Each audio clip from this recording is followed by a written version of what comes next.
Hey everybody, how y'all doing? Mike Hines here with Way of Life Outdoor Survival.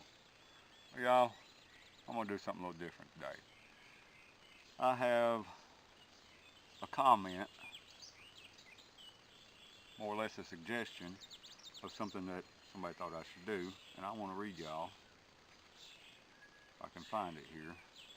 My cord keeps coming undone. I'm having to use a little pocket juice battery pack to power my phone because my battery is dying on my phone. Y'all ain't got one of these. They're a great thing. You charge it up on your computer and then you can pack it just about anywhere with you. Holds battery power for your phone, camera, charger, stuff like that. Let me see here, y'all. See if I can find this. Y'all, I have talked to so many people here lately. You guys have been supporting me. Um, I've been saying I'm gonna make a video with y'all. I'm gonna make a video thanking everybody and doing a shout out to everybody. But I've just been so busy looking for a job. I apologize. I hadn't been around more, hadn't done more videos. Been trying to find a job and all that. But we won't go into that anyway. Um, this message is from Life Befell the Pals. Okay. Last few days I've been talking to these people. Great channel, y'all. Y'all need to check it out. Life Befell the Pals. Okay. And they say, an idea for you. The first couple of seasons of Alone, I would watch a YouTuber discuss each episode of Alone and talk about who he thought would win and why. I don't remember the name of the channel, and he didn't do it for the last couple of seasons. If you did something like that, I would for sure watch it. I think you have the survival expertise to make something like this meaningful. Well, you know what? I really appreciate that. And any suggestion you guys give me, I'm going to try. I mean, that's what it's about. We're all in this community together. We all, share and love and support each other. Um, Anything you guys want me to try, I may not be able to do it, and I may fail, but y'all, I gotta give it the effort. Okay, everybody knows I've been putting in for this show, the Alone Show on History Channel, survival show. For let me see, I started right after season 2. I put in for season 3. Season 4 was where they had two-person teams. Season 5, which just came on last week, that's the season it's on now, is Return of the All Stars type thing. People that's already been on the show. Y'all, I have put in for the next season, for season 6, and I will continue to put in. Whether I get picked or not, I am still going to do what I do. This is actually what got me started making YouTube videos. Um, I didn't know that much about YouTube, and I'm still learning, y'all. I still don't. YouTube, Twitter, I'm not a high-tech guy, y'all. I'm not into, a lot of modern technology, but with the help of my wife, my kids, my friends, and all you friends on YouTube, have been helping me tremendously, and I'm learning, y'all. I am learning. I'm trying to get better. But back to what we're talking about. This Alone Show, in case y'all don't know, they take 10 people. They give you a list to choose from. I think it's 50 items. You get to pick 10 items to take with you. There are other things you take. They furnish your camera gear. Anyway, they take you out. They drop you in secluded places. They have been to Vancouver Island, Canada. They have been to Patagonia, South America. And now they're in Mongolia. Well, y'all, Mongolia, to me, pretty rough place. But you go out, they drop you off, you film everything yourself, and whoever lasts the longest, without saying I give, you got a little button you hit if you can't take it no more. If you give, you pretty much just come home. But if you're the last one to stay, $500,000, y'all. That's $500,000. I mean, you know, when I first saw this show, I thought, man, I watched season 1. I thought, man, this is amazing. I'm probably the biggest, most die-hard fan of this Alone Show that there is out there, y'all. I have watched every episode. I couldn't tell you how many times. I've researched everywhere they've been, tried to learn more about those areas. But if you last the longest, you get $500,000. Well, y'all, it ain't easy. I'm gonna tell y'all. The longest I've pulled out in the wilderness with minimal gear is probably 31 days. I keep getting Twitter. Sorry, y'all. But I have done 31 days. I took a pup tent, a Swiss Army knife, and I did take a fishing pole. I made it fine. I'm not going to say I thrived, but I survived it. I didn't lose much weight in 31 days. I lost maybe 7 or 8 pounds in 31 days, which I'm not a big guy anyway. And that's a big factor, y'all. If I do get picked on this show, I'm going to beef up.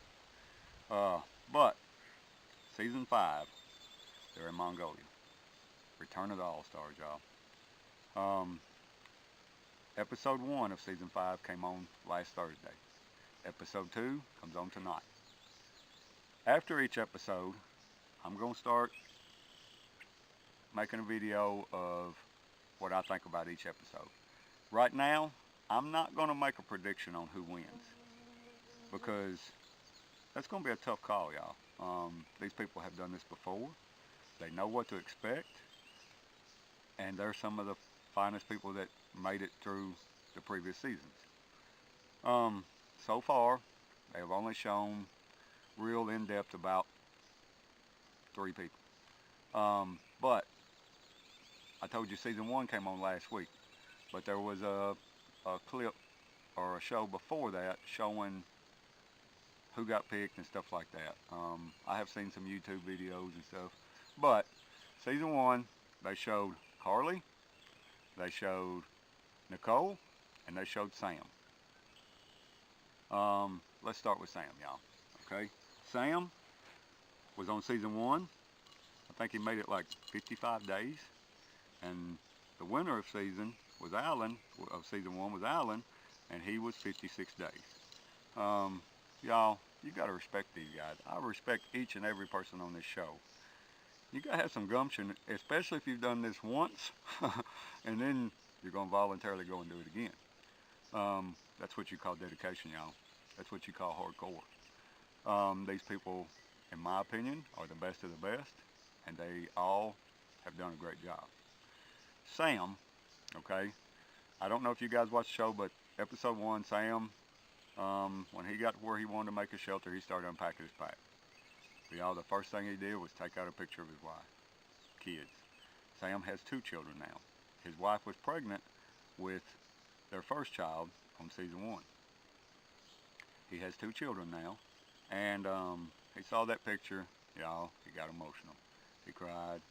You know, I can't say anything about that, because these people have already been there for, I think, like 2 or 3 weeks, just going through a training process, learning about what to expect in Mongolia. Which you get some training on camera gear and stuff like that too. You really get put to the test on this show, y'all, to make it. Sam got emotional. He broke down a little bit, cried. But you know, I'm not going to say that's a bad thing, because he's got the motivation of his wife and kids driving him. It would be hard to say what you would do in that situation until you've been there, y'all. But Sam, I think he's a great guy. I think he will do great. He got emotional. Maybe a good thing that he got through that already. It may be something that he kind of got out of his, you know, got that away from him, got it where he can deal with it now, since he broke down already, and you know, he misses his wife and kids already. That could be a good thing. That could be motivation. During episode 1, I also saw Sam trying to kill one of those pit vipers. Well, y'all, those pit vipers are bad news, and there is no anti-venom in that country. You have to go to China, is the closest place to get anti-venom for that. Sam tried to kill one of these pit vipers. Of course, he didn't get to it. He was going to take a stick and bash it. He didn't get to it. It slithered off in the grass. I don't know that early in the show. The first episode was only the first 4 days. I don't know that early in the show, myself, that I would have took a chance like that. I'm not saying that Sam made a bad choice. To each his own. Me, myself, I would have been more concentrated on fish and stuff. Now, after I've been there a while and I see one, I ain't going to say I wouldn't try to kill it and eat it. But that early in the show, myself, I would not take that kind of risk. You always kind of have to weigh in risk versus reward. I'm not saying it's right or wrong. But let's move on to Nicole. Nicole, I think she's actually a professor, and she is really knowledgeable about plants. And Nicole actually has MS. Those of you, multiple sclerosis.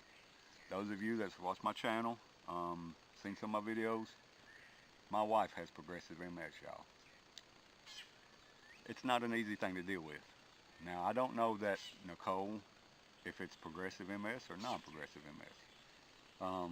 But she treats herself with a lot of these herbs and plants and stuff. She's very knowledgeable about this. And y'all, she done great. Let me see. I think she was on, don't quote me on this, but I think it was season 3. She done great. I'm not sure. It might have been season 2. Anyway, she caught a lot of fish. I think she probably caught more fish than anybody on the show. She ate a lot of plants. Made it great. I mean, in a way, y'all, I'm not going to lie to you, she really surprised me. Knowing, you know, her history and what she's carrying with her. She done an awesome job. I think she'll do great on this show. Actually, Nicole, I'm not sure if it was a bear or there was some kind of animal while she was trying to build her shelter that came within pretty close distance of her. That would be kind of scary, y'all. Going someplace you don't know where it is, all these wild animals there. There's wolves, there's bears, Asiatic bears, I think. Very aggressive bear, y'all. More aggressive than a black bear. I think Nicole will do a fine job. I think she'll go far in the show. Now we're going to go to Carly. Carly, yeah, she was on season 3 with Fowler. Fowler won season 3. Carly, during season 3, she only caught like maybe 5 or 6 fish though. Whoo, y'all see that? That bird flew right in on me, little baby bird. Scared me to death. Y'all, here we are talking about snakes and bears. Woo! Anyway, y'all, sorry. I didn't know what that was. Okay, anyway, where was that? Oh yeah, Carly. She only caught very few fish. She survived a lot on plants and stuff. She lost a lot of weight, y'all. She made it. She was next to the last person, which Fowler won. Carly, they took her out. She did not give. They took her out because of the weight loss and the starvation and her body being weak. The next day, Fowler won season 3. Carly started off to a really great start this time, y'all. I think the first day, or within the first couple of days, I think she caught like 3 or 4 fish. Was doing real good, y'all. She went back, I think on the 3rd day, she got a fish hook in her hand. She was trying to take a fish off the hook. Fish flopped, got away, hook went in her hand.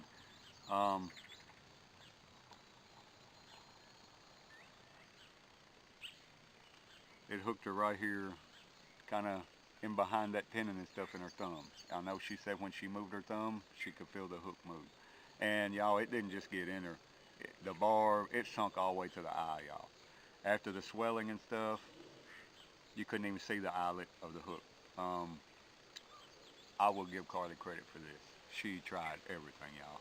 She took a knife and strapped to her arm with the blade hooked on the hook and took, I think it was like a leg bone or a hip bone of some animal carcass, and was beating the knife trying to get that hook out, y'all. She tried pulling it out. She tried to poke it through, but because of where it was hooked, she couldn't get it through.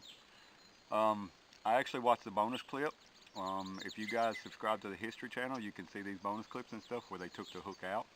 She went to the hospital, which I think it was like, but before she tapped out, y'all, this hook was in her like probably 22, 24 hours before she finally decided that she had to give, because she didn't want to risk permanent damage to her hand. And I can't say I blame her, y'all. Like I said earlier, you can't judge what somebody else does if you're not in that situation. You know that old saying, until you walk a mile in somebody's shoes? Well, y'all, that's the truth. She tried everything, y'all. She finally had to give because she's afraid she's going to get permanent damage. And I don't blame her. But when they took that hook out, it took a few minutes. I mean, they had to dig down in there and get a hold of it, and they actually got it out. Now, y'all, I'm going to tell you something. When I was a kid, my brother, my older stepbrother, which he's not with us anymore, rest his soul. He hooked me with a treble hook. All 3 hooks, y'all, and it sunk. The best way to get a hook out, from experience, y'all, is to poke that barb the rest of the way through, cut the barb off. Which I had to go to the doctor. They poked one barb through, cut it off, poked another barb through, cut it off, poked another barb through, cut it off. Y'all, I ain't gonna lie to you. I screamed like a gut shot bobcat. I mean, boy, you talk about tore up. It hurt, y'all. It was bad. I can't imagine what Carly went through with that in her hand. I hate that she had to give, because I really had a lot of faith in Carly this time. I think Sam will go far. I think Nicole will go far. Y'all,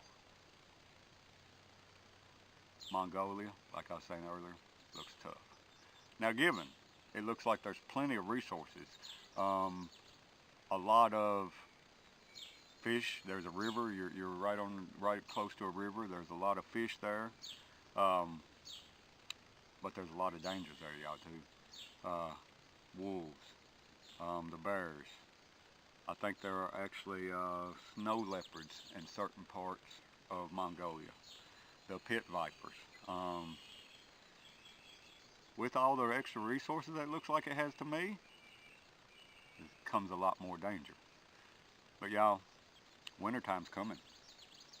Winter in Mongolia, it can get down to 60 below zero. Let me tell y'all something. That's cold. My wife actually used to live in Alaska. She has got frostbite.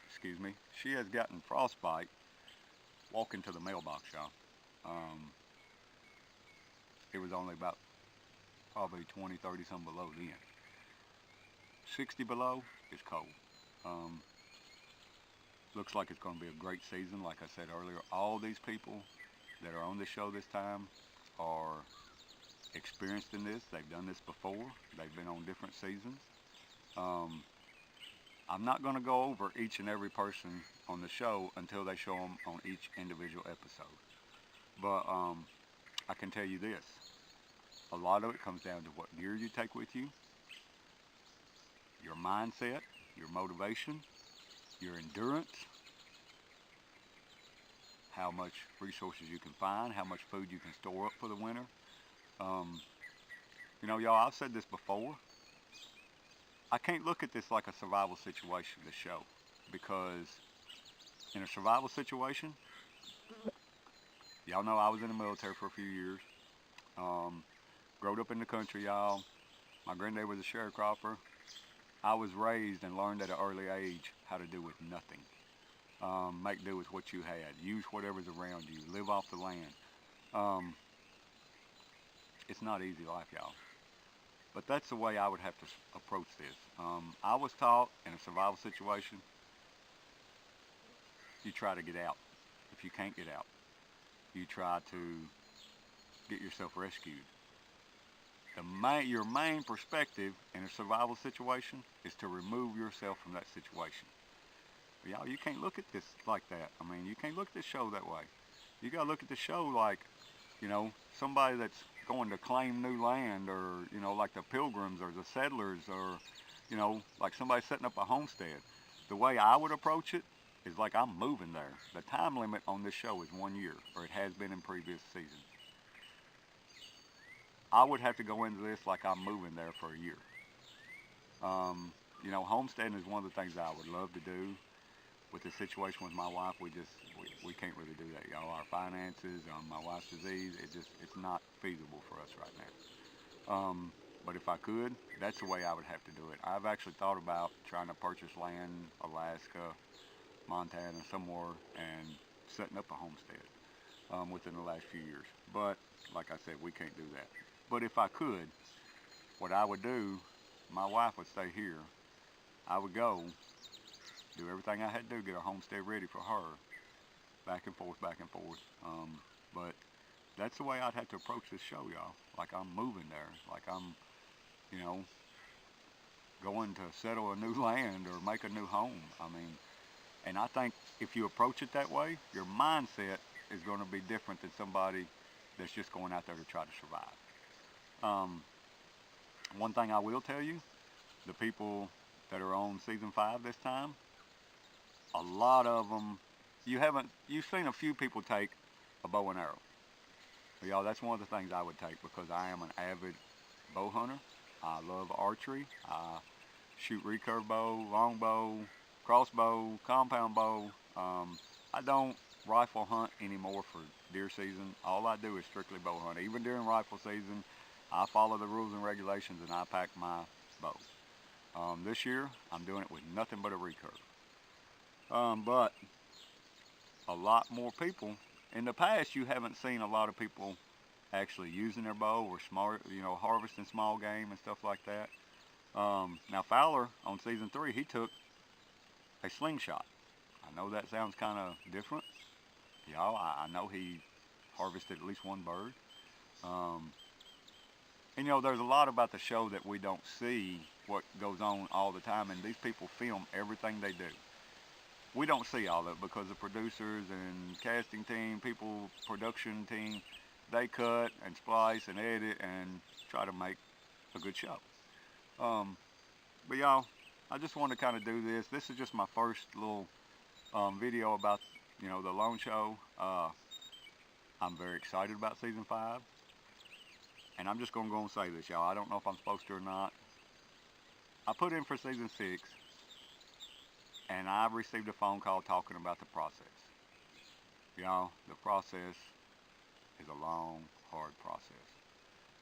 They talk to you about your survival training. I was on the phone forever. Probably, 45 minutes, hour, we talked. Went over lots of questions. They actually called me back, asked me more questions. That's the reason I started YouTube, y'all. They started looking at my YouTube videos. I haven't heard anything else from them. I know sometime this month, which this month's about over. Honestly, y'all, I'm thinking maybe I didn't make the cut this time. But like I said, I won't quit. I'll keep putting in every season as long as they put this show on there.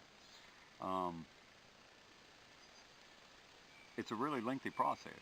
And then, if you get picked, they take 20 people. Y'all, I know season 4, like 7,500 people put into the show, y'all. They take 20. You have to be on top of your game.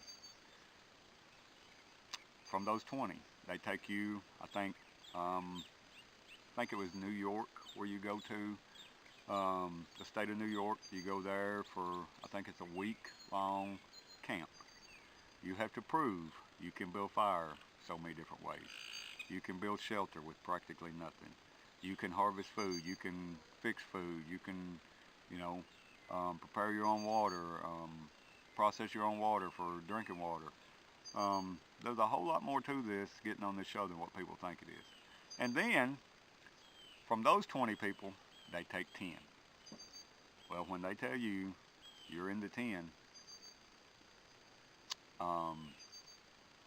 undisclosed location, undisclosed time. They will not tell you when and where. It's kind of a very secretive thing, and I know the reason. It's to build up excitement and make the show interesting, and that's what the whole show's about. Honestly, this is a social experiment to see how people handle being out there alone, for long periods of time. It affects you mentally, it affects you physically. You have to be a very mentally strong person, not just the knowledge, but you have to be motivated, you have to be driven. But anyway, y'all, I'm going to quit yakking. This video is going on, I think I'm almost 25 minutes. But like I said, episode 2 comes on tonight. We'll do a more in-depth video after episode 2, talking about strictly episode 2. I just wanted to kind of do a little introduction about what I'm going to be doing. I'm going to be doing a series on season 5, at least season 5, and if I don't make season 6, it comes on. I'll do one on season 6. But anyway, y'all, I just want to tell you, I appreciate you watching. If you would, please like and subscribe to my videos and channel, and I'll see y'all next time.